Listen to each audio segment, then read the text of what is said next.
Hi guys, welcome back to my channel. So today I thought we would talk about deferring your course, taking a break from uni.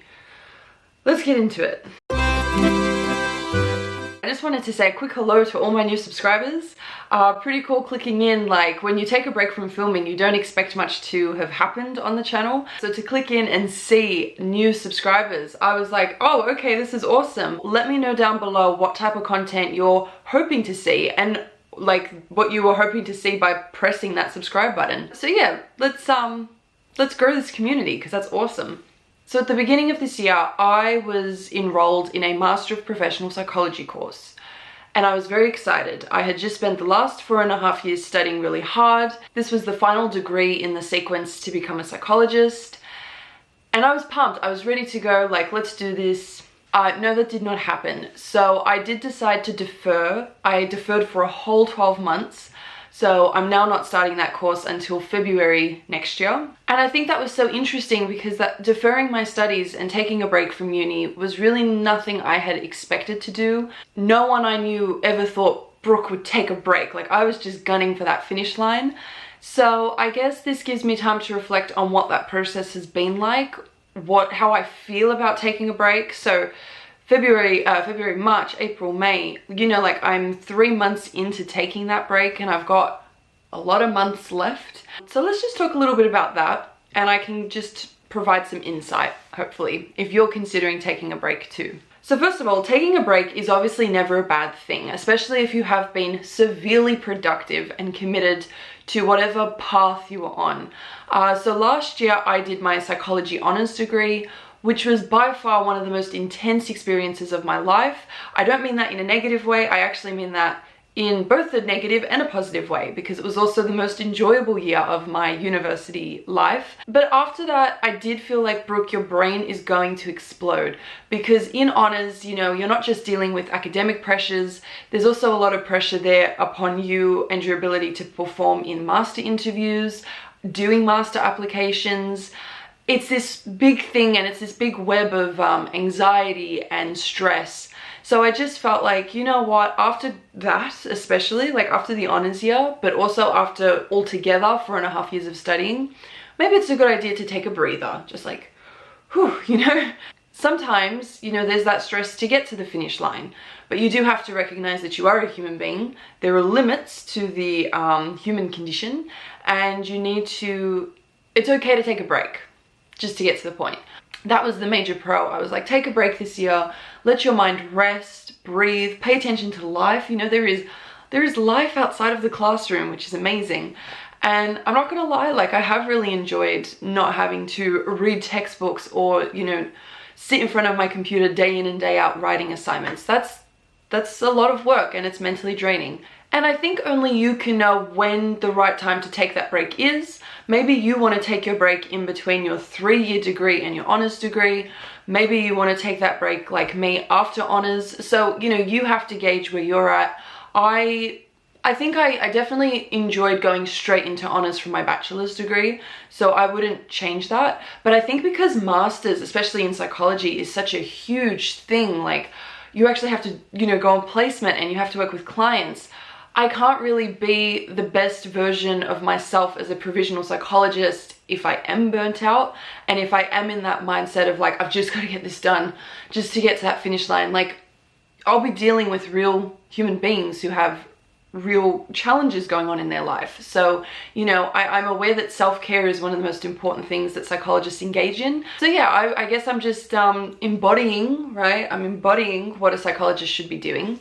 The negatives of deferring. You definitely at the start of deferring have this big list of things you want to do. I'm going to learn this language. I want to learn this hobby. Like, you finally have time to do all the stuff that you couldn't do for the last 3-4 years because your time was completely taken up. It's very idealistic, and I'm going to say that it is idealistic to be like, here's my long list of things and I'm going to do all of them this year and be super productive, and not exactly. I'm not saying some people can't do that. Maybe there are people who will and have. So I'm not working, and I will get into that next.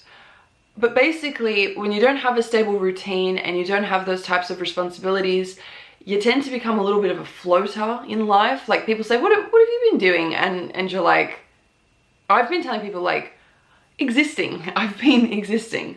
It's very easy because of that to fall into a little bit of a mental slump. You know, motivation has to come from somewhere, and I was very driven at university by assignment dates and receiving grades and like just feeling good about accomplishing everything. I don't have any of that right now. There's no deadlines, there's no tasks to complete, you know. I mean, I can create them for myself, but I just think it has been a little bit more difficult to do that than I imagined. And I'm actually quite an independent person. I've spoken about this, I think, in another video. Because I left school from a young age, you know, I always tackled life sort of off my own back and just being more independent in doing things for myself, as opposed to like having people stand around and tell me what to do. But I think after 4.5 years in the university system, there is that level of dependency on some sort of structure, on some sort of body outside of your own telling you like, you know, you have to do this by this date. Even if it's just a calendar, even if it's just an academic calendar, that is still like an outside force keeping you in check and providing a routine.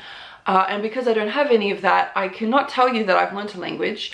I've barely even painted, which is like one of my main hobbies. Like, I love to paint. And even that's interesting. I've had a lot of mental creative block recently, and I don't know if that is because I haven't been doing anything. Like, when you're at work or university, you're constantly meeting people, you're constantly coming across new information, and I guess that inspires you subconsciously.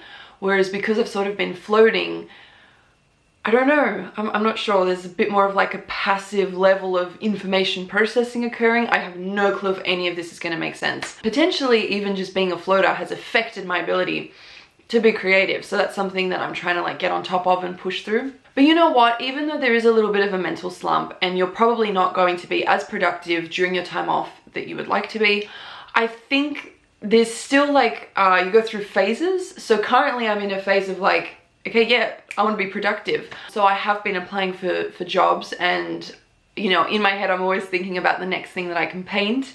So I think that you just don't be hard on yourself. When I realized that I had only been taking a break from university for 3 months, it's only been 3 months, which really isn't that long, I was like, oh, I still have the rest of the year. Like, it's not even, I mean, we're almost there, but it's not even July yet. My goals for mid-year, by July, I would like to have employment. I definitely, because I'm going into masters next year, I really want to get experience in mental health. So I have a history of volunteer wellbeing mentoring, which I talk about in a separate video. But now I want to get like a more stable full-time position where I'm applying my skills hands-on in a more intense environment. So I've been focusing on that now, and I've been applying to jobs and just trying to get that sorted. So, you know, I would very much like that from July to February 2023 to be working and be able to have more experience under my belt. And that's obviously going to provide me with routine. I'm going to get out there. I'm going to be back in the real world sort of thing. The other thing is that, like I said, I have the rest of the year. It's not too late. I would really love to get on top of meditating. I do want to get more involved in my painting. So, you know, these are just things where if you have taken a break from university and you've been feeling unproductive and a bit useless, that doesn't have to be stable. That doesn't have to be you for the rest of the year until your course begins again. You can get back, pick yourself back up. Sometimes you have to push yourself a little bit. Like, if you're really not feeling it, sometimes you do have to be like, screw you. You have to just force yourself, like doing an assignment.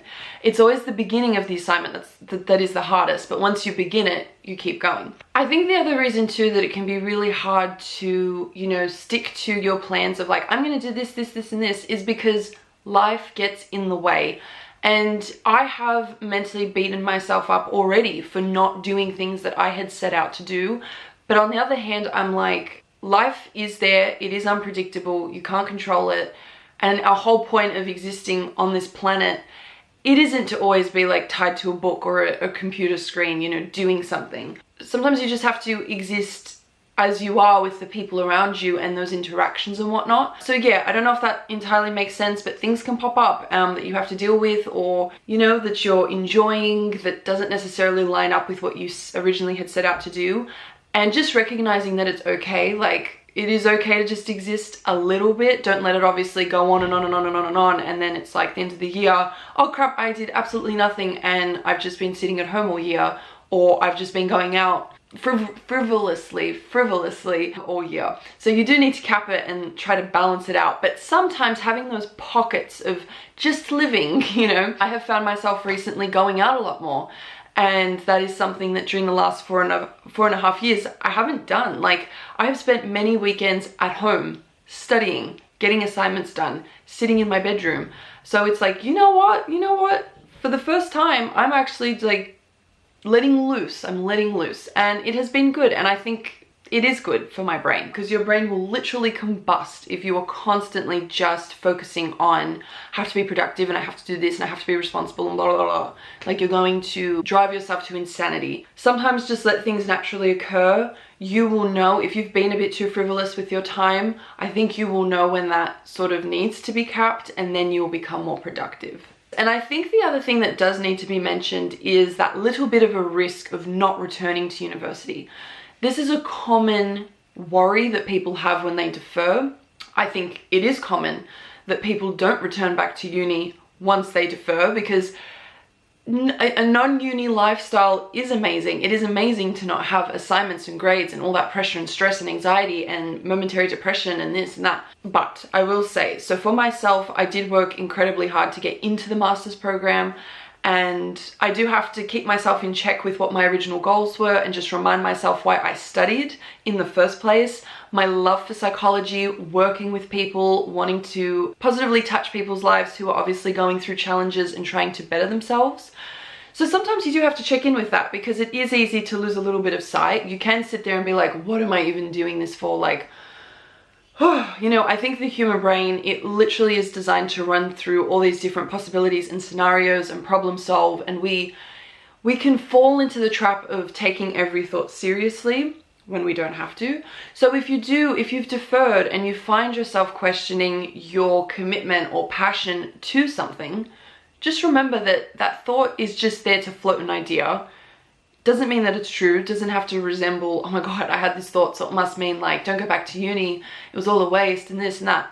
No, you don't have to become your thoughts, and you don't have to take them seriously. So that's sort of just what I've been going through as well. And through applying for mental health related jobs, it actually has helped me remember why I studied psychology in the first place. Because I'm reading the job descriptions and I'm like, that's so cool, like I want to do that. Whilst I was studying, I mentored once a week, and in regards to having those like thoughts about, what am I doing? This is too stressful, blah, blah, blah. It was always the mentoring days that brought me back into the positive thinking, because I was being productive, I was getting out there, I was getting a taste of what I want to do in the future, and it fueled the passion in me for the following week until I mentored again, because I would usually mentor on a Friday. So, you know, yeah, by like Thursday, that passion was sort of dwindling because of the stresses of life. But then it just took mentoring again to be like, oh, you know, this is why I'm doing what I'm doing. So that's why it's so important to get in touch with something that can remind you of why you're studying and the course that you have deferred. The other thing about deferring, especially if you're unemployed, which I am, it can be quite lonely. And it's lonely because the chances are everybody else around you is either studying or at work. So you have a lot of hours in the day, and that can be positive or that could be negative. That at times has definitely gotten to me where I'm like, okay, so it's only 2 p.m. and I have absolutely nothing to do. Oh, I can't wait for bedtime. So you sort of can fall into those negative habits too of thinking. It's just, I've been doing things like going for walks every day, just trying to be present, which is very tough. When you're at university, you're always living in the future because you're always thinking ahead of all the things that you have to do. When you have nothing to do of that nature, you have no choice but to live in the present, because it's not like apart from job hunting, I don't have deadlines. Like, I literally have nothing I need to complete by a certain time. The closest I've come to a deadline is like, oh my goodness, I need to fill up my car before I run out of petrol. So that's just sort of, I guess, what you're looking at. It is increasingly easy to get lost in social media, and I haven't been happy with how often I've been just scrolling on Instagram. And again, you know, in your head, you're like, wow, I have all this time on my hands, and I'm watching other people's content that they've put out for their own benefit, but I should be working on my own stuff for my own benefit, like being not a consumer, but a plier. I don't know. So that's why I'm back. I'm making videos. I want to be creatively inspired. I want to get back into talking to a camera and just practicing my speaking skills and, you know, trying to get the most out of it as I can. If you have any questions about deferring, please leave them below. I can do a part 2. Taking a break from study is interesting because I guess everybody does this for different reasons. I can only come at it from mine, so maybe I can provide insight, you know, if there's different angles that you're looking at it from, but as of right now I can't think of them. But yeah, so you have that pro of taking a break, taking a breather. It does provide time for you to do your own projects. The negative is that you really need to motivate yourself though to fill in that time and do those projects, and because of all that empty space you're going to have negative thoughts, and you need to learn how to manage those negative thoughts and not let them consume you and fall into a panic of like, oh, what am I doing? So that's the pros and the cons. And then yeah, like I said, I have my goals. So I have set up a deadline, I guess. I have my goal that by July I want to have full-time employment. And that's going to add structure to my life, and that's going to bring me back into the world of why I'm studying psychology, and it's going to make me excited to go back to studying next year. Because I can't wait, you know, to be a psychologist and to have that level of professionalism and those opportunities that will open up for me. Alright guys, that is it. I hope you enjoyed this video. Definitely, you know, share this video, give it a thumbs up, comment. Like I said, if you're a new subscriber, tell me below what sort of content you are hoping to see. What would you like me to talk about or go into? And I will definitely address it. So yeah, very excited to be back and be filming, and it's fun, and this was fun. Even though it felt a little bit challenging because I haven't done it for a while, this was good. Alright guys, I will see you next time. Bye!